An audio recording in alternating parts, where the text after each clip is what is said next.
And now, let us welcome one dedicated business mentor, motivational speaker, online presence maven by the name Magdalene Kamau, based in Mombasa, Kenya.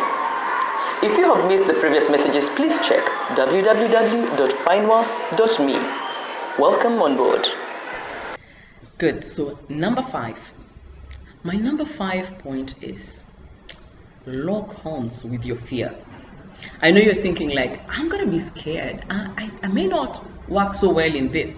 And I know this argument goes on in almost everybody's mind, regardless of how good you are. But think about it.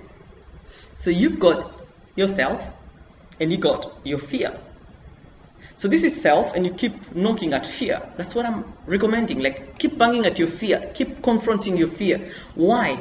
The minute you stop confronting your fear, what happens? Fear pushes you, and it pushes you all down, and you stop doing that thing that you should have done, actually. I'll tell you of something that happened last month. In May, in the month of May, that was last month, a friend of mine sent me a small flyer, a digital flyer, that had been forwarded to him by one of the biggest online magazines in Kenya. And actually what these guys were looking for, they were looking for someone who could write a number of articles through the month of May. As we know, the first Sunday of May is Mother's Day. Now, the articles were on a very interesting niche, being a mom. I'm thinking like, seriously? You want me to write about being a mom? That's what I am. This is not something I want to write about. But I told myself, look, girl, you are a writer. And because you're a writer, the best thing you can ever do is to talk to somebody about what it takes to be a mom, or what it feels to be a mom. Things that you go through, the struggles. So I wrote my 300 words article it had been asked to do, and I wrote the cover letter. My biggest problem was to click on next, or actually let me say send. That was so hard that I looked at that piece, I put it on draft. I actually pushed that on draft, that email, I couldn't send it. Then I went and opened it up, and I realized, I had a very short span. I mean, my time was running, because by the time I was informed about it, it was almost the deadline time. So I was like, okay, this is not gonna work out so well. And I talked myself out so many times that finally I said, you know what? Get over it, Mag. Just click on it. Just let it go. I mean, at the end of the day, what's the worst case that can happen? What's the worst case scenario?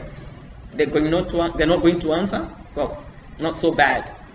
They're going to answer badly? It's not so good. But anyway, I went ahead, and after convincing myself to go ahead and do it, I sent. I clicked on the send button, and I said, you know what? It's gone. It took 3 days, and they got back to me. And they had the offer. I had qualified. And through the month of May, I wrote for this digital magazine 9 articles, of which each one of them was paid for $15 per article. Now, come on, that's not some bad money, is it? Imagine if I hadn't done it. Imagine if I hadn't confronted my fears. Imagine if I had said, I let go, because I may not be so good in this niche. I write on entrepreneurship, specifically passionpreneurship. Doing what you love best and making good money out of it, and actually becoming such an investor in it. That's what I write about. I hardly write about being a mom, but I managed to write the original article and the 9 others that have all been published in the magazine. It wasn't so bad after all, was it? You tell me. Number 6, reach out for help.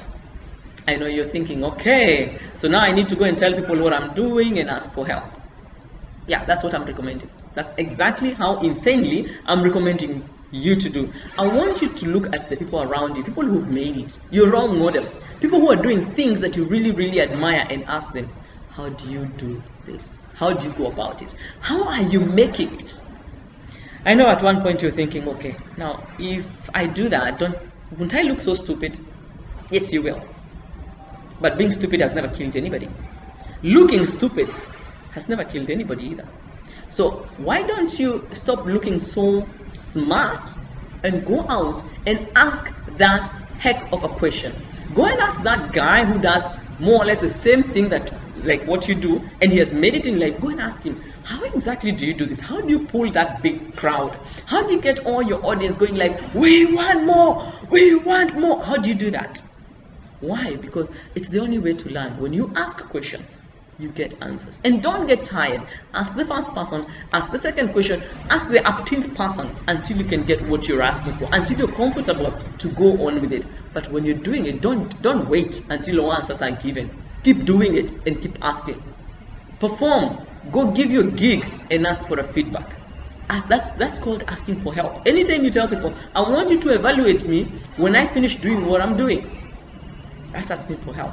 You're simply asking them, do I suck? Or am I yay? And I want you to do the same today.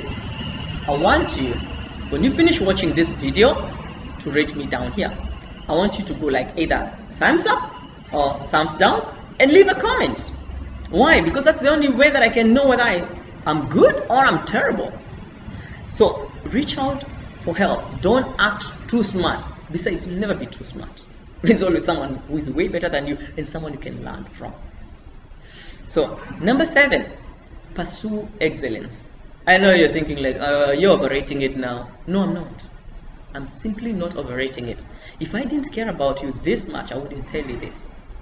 Imagine if you gave every other time you stood up to give your gig or to do your venture, you suck at it. How would that be? How do you think your audience would feel? Now, all I'm asking you to do is to be very thorough in what you do. It's interesting. At times, it's so easy to say, I'll give my best now, and then I'll let it go. I don't believe in just being the biggest or the greatest. What I believe in is being the best. Why? At times you see those small people who are so good in doing something, they're the best at it, and it's such for that to grow. Then you see this guy who is known by everybody, who now realizes, it doesn't matter. And therefore, they stop being excellent. They stop being the best. And then what happens? The crowd shifts. The crowd shifts to the better person. So aim at being the best. Pursue excellence with everything you got. Give it your best and never give anything less than the best. It's just terrible. Now, number 8, be consistent. Be consistent to what? Be consistent at being the best. Now imagine, I'm assuming that you're a person who meets with people or you deal with clients. Now your clients, I believe that you're dealing with your clients because that's the only way for you to grow your business or your gig or your venture, whatever it is. I'm imagining that one client has seen you do your thing. They've seen you do your gig. And then they go and tell someone else, like, guess what? I came across this guy. Man, this guy can do the accounts. He can do your taxes so well. Or he goes like, I saw this guy perform in this club. Man, they were so awesome. Then, this guy who's been told about you calls you. When they call you, you go there and you're telling yourself, they're not paying so well, so I'm going to do slightly lower than I usually do. And you start encouraging some inconsistency. So the other guy preached about you because you're so good. The new guy sees another deficiency. He sees that you're not performing like he was told. Now, because you're not being consistent at being the best, this new guy will not require you. Instead, what he will do, he'll go to the first person and say, you know what, that guy you sent me is so suckish, he's so terrible, please never send him to anybody. And then he's going to preach the negative gospel. And then all the good things that were spoken about you will go down. You've just lost it. Dude, you just lost it. So be consistent at being the best. It's not enough being the best, but you need to be consistent at being the best. Now, number 9, be nice. I have seen public speakers, maybe because this is my field, I've seen public speakers who get on stage, or tutors, trainers, facilitators, they're invited to come and train in a certain area and they start showing off, and you're thinking like, wait a minute, you're not being serious, right? And they tell you like, I'm the one up here and you're down there and I'm getting paid. And they're not joking, they're showing the pride. My friend, be nice. Be nice. There is one rule that I hold on to when it comes to public speaking. I tell myself, my audience is my king. They're doing me a favor to sit there, stay alert and listen to me. I know I can be working myself off to get them to hear me and to laugh at my silly little jokes. But tell you what, they could stand up and walk away anyway. It's their time, it's their money. So be nice. Never insult your client. Never insult your audience. Don't even insult their intelligence. Don't say anything that is so stupid that they can even see through it that is so stupid. Seriously, be nice. It won't cost you much. Your audience is everything. Your customer is everything. You need them. Otherwise, if you don't believe me, then build a very nice product and then be nasty to people and see how far you can go with that. Trust me, you won't go so far. Look at the guys who've made it. Look at how they work so nicely. I'm not talking about those guys who are showing the pride because they know that the people at the ground or the ground will do the good work. No, I'm talking of you who is starting. You who is starting, you got a good gig that is struggling. You who is still trying to find your roots. My friend, you need to be nice. And if you're going to pick up the market share in your industry, my friend, you've got to be nice. It's not a joke. I'm not even kidding about that one. Just be nice. And finally, thank you for staying around because I have now the last one. The last bullet in my gun is be a teacher at all times. Be a teacher. What am I saying? Your audience or your customers come to you because you add value into their lives. Have you ever thought of that? They don't come for them to get the same old stuff. They come to you because they know there's always something new. I know there's this shop that I normally go to get my hair color. And every time I get there, then this is what maybe keeps me going there. Actually, that's what makes me keep going there. Every time I get there, they have something new for me. Whether it's a lotion, it's some new color, and they have new facts about new colors. They take time to do their research. And because they take time to do their research, whenever I go there, I get some new kind of information. I'm educated, I'm advised. New wisdom is installed in me. So it makes me feel awesome. It makes me feel so confident about being there. Now, I don't know what you do for a living. I don't know what your gig or your venture is. I have no idea. But I know whatever it is, it's awesome and you want it. And you want it to succeed. So this is the thing that I want you to do. I want you to look at my 10 points. Be mindful of your 3 W's, the what, why, and where. I want you to be in the driver's seat, to take charge of your venture in your gig.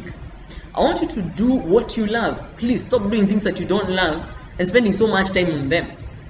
Please, you will need this passion as you grow up. I call it passionpreneurship because you need that passion to wake you up when you don't feel like waking up. 4, I need you to be so explorative. Know your gig in and out like no one else. Number 5, lock horns with your fear. Fear will always show up even when you don't want it. Number 6, I want you to reach out for help. Ask someone to help you.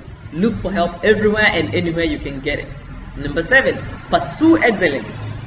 Number 8, be consistent at being the best. Number 9, be nice. And number 10, be a teacher at all the time. Now, I'm so glad to have spoken to you this morning, and I look forward to speaking to you again. Please leave a comment, give me feedback, help me know how I'm performing at this because I mean to share with you, but I need to know that you're benefiting. So leave a comment right down here. See the thumbs up, thumbs down with a comment. Or if you keep quiet, it means I'll never know how well I'm performing. About this, it's about the 10 most authentic steps to guarantee your success in everything and anything that you do. I hope to see you soon. For now, it's bye.